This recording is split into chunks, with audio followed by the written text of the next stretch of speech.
Rapaz aqui, ó. Eu, Duda. Quanto o senhor também? Tudo bem? Ô, E aí? eu te amo. Tudo bem? Jogava no Inter, tu jogava com o cara. Você lembra aquele gol de cabeça que tu fez? Salvou o Inter na segunda divisão. Esse é Dunga, capitão do Tetra.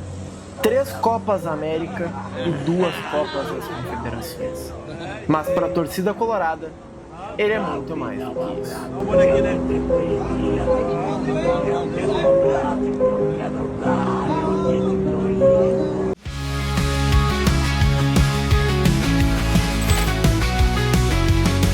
Carlos Caetano Bledorn Verri. O Dunga chegou em Porto Alegre no ano de 1980.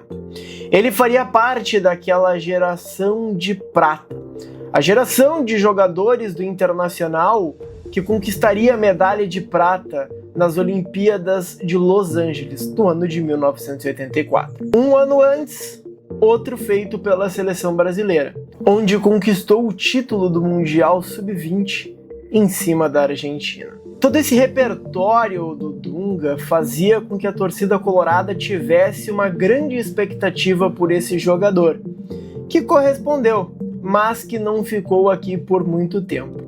Logo em 1984 ele foi vendido à Fiorentina, que o emprestou, primeiro para o Corinthians, depois para o Santos e depois para o Vasco, até a sua ida ao futebol europeu no ano de 1987. Com a amarelinha, ele foi do inferno ao céu. Ele foi muito responsabilizado pela eliminação brasileira na Copa do Mundo de 1990, onde a imprensa chamava aquela geração de Era Dunga. Mas depois disso, todo mundo sabe a história, ele se sagrou tetracampeão mundial com a seleção brasileira em 1994, entrando para a história.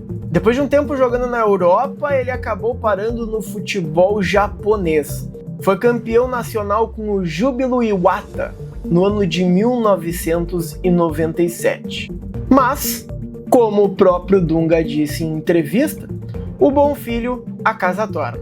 E no ano de 1999 ele voltou ao Internacional.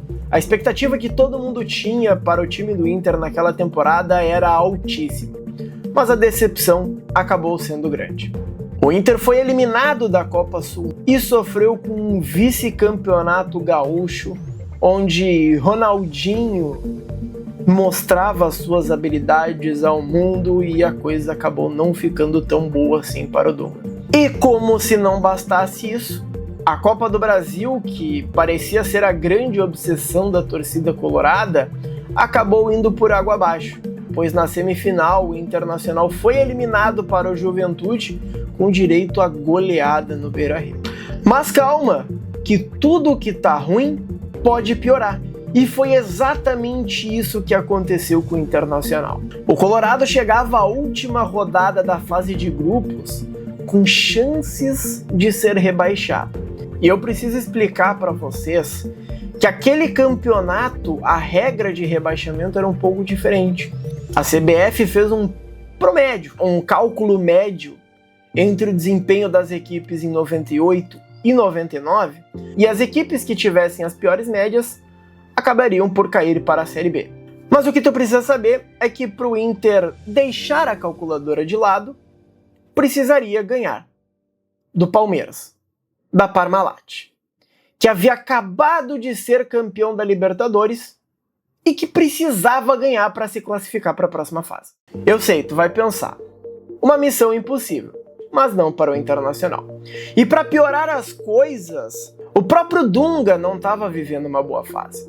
Ele havia sido afastado pelo técnico Emerson Leão e voltava justamente nessa rodada derradeira e voltava com a braçadeira de capitão. Foi um jogo muito intenso e, como as duas equipes precisavam do resultado, era lá e cá o tempo todo. E para piorar tudo, um dos resultados paralelos que não podia acontecer era o Botafogo ganhar do Guarani. E adivinha só, naquele momento o Botafogo estava vencendo o Guarani por 1-0. E o Botafogo também faz 1-0. Gol de Reiner, os gols vão surgindo. O que interessa diretamente ao Inter e ao Gama. Dos três, um cai. Galvão, com esses resultados o Inter estaria rebaixado, né? É porque é o único caso de junção em que o Inter não se daria bem. Ganhando o Botafogo e empatando o Inter, empatando o Gama, o Inter leva prejuízo. Com isso, o Inter precisava ganhar o jogo para não cair para a segunda divisão. E aos 35 do segundo tempo, o jogador Celso acabou sendo derrubado numa falta próxima à entrada da área. Naquela barreira, o Palmeiras tentou uma estratégia um tanto quanto inusitada. Deixou o jogador de linha embaixo da trave, no canto contrário onde o Marcos estava. Uma estratégia que eu sei que tu já fez no EAFC. Quem não era bobo nem nada era Dunga, que fugiu da marcação, ficou livre, recebeu do próprio Carlos e de cabeça entrou para a história e marcou um dos gols mais importantes e mais comemorados do Beira-Rio. Um gol que ficaria para a história.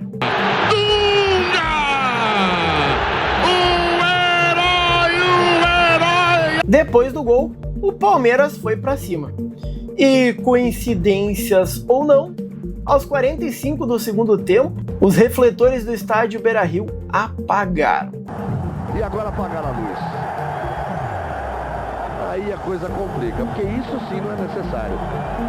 46 e agora apagaram a luz do estádio. O jogo ficou paralisado por mais um tempo, mas depois que voltou o placar se manteve o mesmo e o Internacional se livrava da degola. Vai levantar a bola para a entrada da área. De braço, Márcio Rezende de Freitas. Final de jogo no Beira-Rio. E o Inter faz a festa como se fosse campeão. Ele que já foi 3 vezes campeão, porque permanece na primeira divisão. E agora tu tá me perguntando, tá, mas e quem acabou sendo rebaixado? Ninguém, porque graças ao caso Sandro Hiroshi, aquele mesmo que tirou um certo time da C pra A, não houve rebaixamento naquele ano. Mas isso não tirou a eternidade daquele gol de cabeça do Dunga, que faz com que ele seja lembrado pela sua gente tantos anos depois.